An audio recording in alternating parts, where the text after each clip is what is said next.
Third camp Ayurveda ആശുപത്രിക്കെതിരെ വ്യാജ വാർത്തകൾ സൃഷ്ടിച്ച സംഭവത്തിൽ നിയമ നടപടിക്കൊരുങ്ങി ഹോസ്പിറ്റൽ മാനേജ്മെന്റ് കമ്മിറ്റി.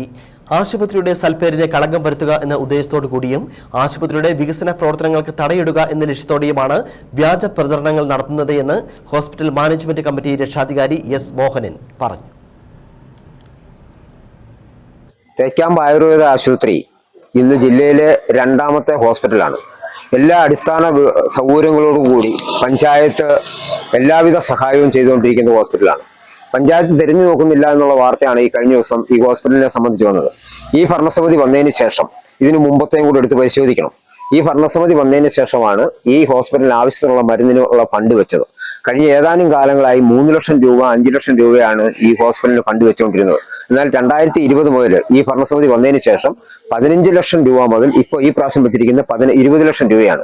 എന്ന് പറഞ്ഞാൽ ആവശ്യത്തിനുള്ള ഫണ്ട് വെച്ചാണ് ഈ ഹോസ്പിറ്റലിന്റെ പ്രവർത്തനങ്ങൾ മുമ്പോട്ട് പോകുന്നത്. മറ്റൊന്നെന്ന് പറയുന്നത് ഈ ഹോസ്പിറ്റലിൽ വർഷങ്ങൾക്ക് മുമ്പ് പണി കഴിപ്പിച്ചതാണ്. ഇതിനു മുമ്പും പഞ്ചായത്ത് ഇവിടെ മുൻ ഭരണസമിതിയൊക്കെ ഉണ്ടായിരുന്നു. അന്ന് അവരാരും ഈ ഹോസ്പിറ്റലിലേക്ക് തിരിഞ്ഞു നോക്കുകയോ ഇതിന്റെ ചോർച്ചയുള്ളതിനെ സംബന്ധിച്ച് ഒന്നും ആലോചിക്കുകയൊന്നും ചെയ്തില്ല. ഞങ്ങൾ വന്നതിന് ശേഷം PWD ആയിട്ട് ബന്ധപ്പെട്ട് 13 ലക്ഷം രൂപ മുടക്കി ഇതിന്റെ മണ്ട പ്രൂഫ് ചെയ്ത് ആ ചോർച്ച ഉൾപ്പെടെയുള്ളവ മാറ്റാൻ കഴിഞ്ഞിട്ടുണ്ട്. ഏത് മേഖല എടുത്ത് വെച്ചാൽ ഇപ്പൊ ഡോക്ടർ ഞങ്ങൾ വരുന്ന സമയത്ത് ഡോക്ടർ വളരെ കുറവായിരുന്നു. ഇപ്പോൾ 7 ഡോക്ടർമാർ ഇവിടെ ഉണ്ട്. അതുപോലെ തന്നെ എല്ലാ അടിസ്ഥാന സൗകര്യങ്ങളിലും ഏറ്റവും പ്രധാനപ്പെട്ടതാണ് സംസ്ഥാനത്ത് ഏക ഹോസ്പിറ്റലിന് ലഭ്യമായത്. ഈ 14 ജില്ലകളിൽ ഏക ഹോസ്പിറ്റലിന് കിട്ടിയതാണ് നമ്മുടെ പാലിയേറ്റീവ് പ്രവർത്തനം. അപ്പൊ എല്ലാ മേഖലയിലും വളരെ വ്യക്തമായ രീതിയിൽ ഹോസ്പിറ്റലിനെ ഉയർത്തിക്കൊണ്ടുപോകാൻ ഈ ഭരണസമിതിക്ക് കഴിഞ്ഞിട്ടുണ്ട്. ഇവിടുത്തെ വാർഡ് മെമ്പർ നിലയിൽ എന്നെ കൊണ്ട് ചെയ്യാവുന്ന എല്ലാ പ്രവർത്തനവും ഏറ്റെടുത്ത് ചെയ്യുന്നുണ്ട്.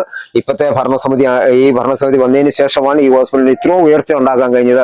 നല്ല രീതിയിൽ പ്രവർത്തിക്കുന്ന ഒരു HMC ഉണ്ട്. എല്ലാ രീതിയിലും ഈ മേഖല ഏറ്റെടുത്താണ് ഈ ഹോസ്പിറ്റൽ മുമ്പോട്ട് കൊണ്ടുപോകുന്നത്.